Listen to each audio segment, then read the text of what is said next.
पूर्व में east India company का आना, जो भारत का पूर्वी क्षेत्र है वहां पर ईस्ट इंडिया का कंपनी का आना 18वीं सदी में भारत तक आने वाला रास्ता था। जैसे ये ब्रिटिश आइसलैंड है, यहाँ से Saint Helena, cape of good hope, और यहाँ से फिर ये समुद्र के रास्ते से भारत, कलकत्ता, मद्रास, मुंबई, ये रास्ता था।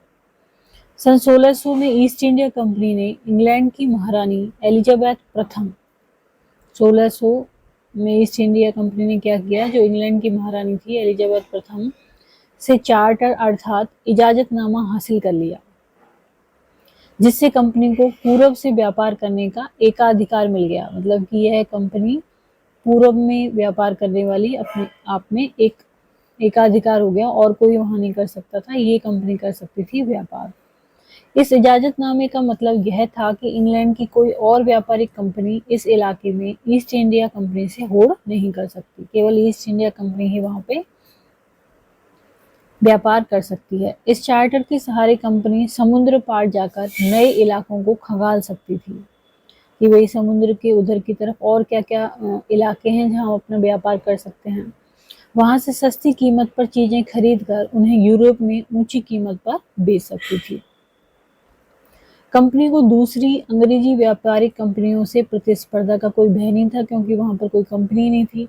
उस जमाने में वाणिज्यिक कंपनियां मोटे तौर पर प्रतिस्पर्धा से बचकर ही मुनाफा कमा सकती थी।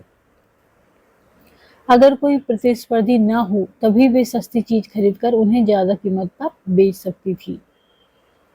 लेकिन यह शाही दस्तावेज दूसरी यूरोपीय ताकतों को पूरब के बाजारों में आने से नहीं रोक सकता था। तो ब्रिटेन की तो यही थी ईस्ट इंडिया कंपनी, लेकिन और भी यूरोपीय कंपनी थी, या कह सकते हैं यूरोपीय ताकत थी जो भारत में आई। जब तक इंग्लैंड के जहाज अफ्रीका के पश्चिमी तट से छूते हुए कैप ऑफ गुड होप का चक्कर लगाकर हिंद महासागर पार करते, तब तक पुर्तगालियों ने भारत के पश्चिमी तट पर अपनी उपस्थिति दर्ज करा ली थी। पुर्तगाली कहाँ गए थे? भारत के पश्चिमी तट पर।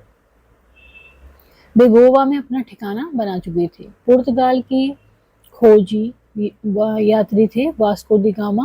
1498 में पहली बार भारत तक पहुंचने में इस समुद्री मार्ग का पता लगाया था। तो वास्को डी गामा ने सबसे पहले भारत पहुंचने के लिए इस समुद्री मार्ग का पता लगाया था 1498 में। 17वीं शताब्दी की शुरुआत तक डच भी हिंद महासागर में व्यापार की संभावना तलाशने लगे थे। कुछ ही समय बाद फ्रांसीसी व्यापारी भी सामने आ गए।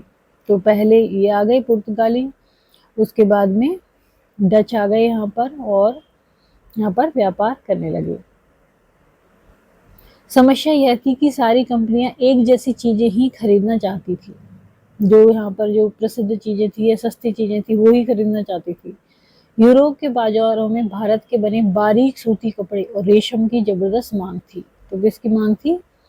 बारीक सूती कपड़े की और रेशम की। इसके अलावा काली मिर्च, लौंग, इलायची और दालचीनी की भी जबरदस्त मांग रहती थी।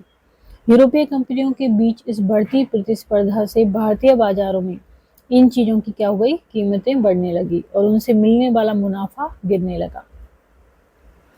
अब इन व्यापारी कंपनियों के फलने फूलने का यही एक रास्ता था कि वे अपनी प्रतिस्पर्धा कंपनियों को खत्म कर दें। जो उनसे कंपटीशन कर रही हैं कंपनी, उनको खत्म कर दें।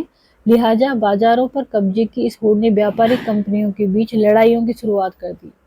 17वीं और 18वीं शताब्दी में जब भी मौका मिलता, कोई सी एक कंपनी दूसरी कंपनी के जहाजों को डुबो देती, रास्ते में रुकावट खड़ी कर देती और माल से लदे जहाजों को आगे बढ़ने से रोक देती।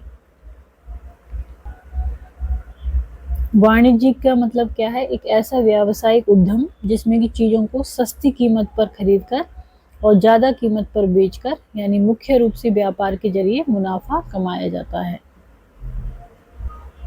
यह व्यापार हथियार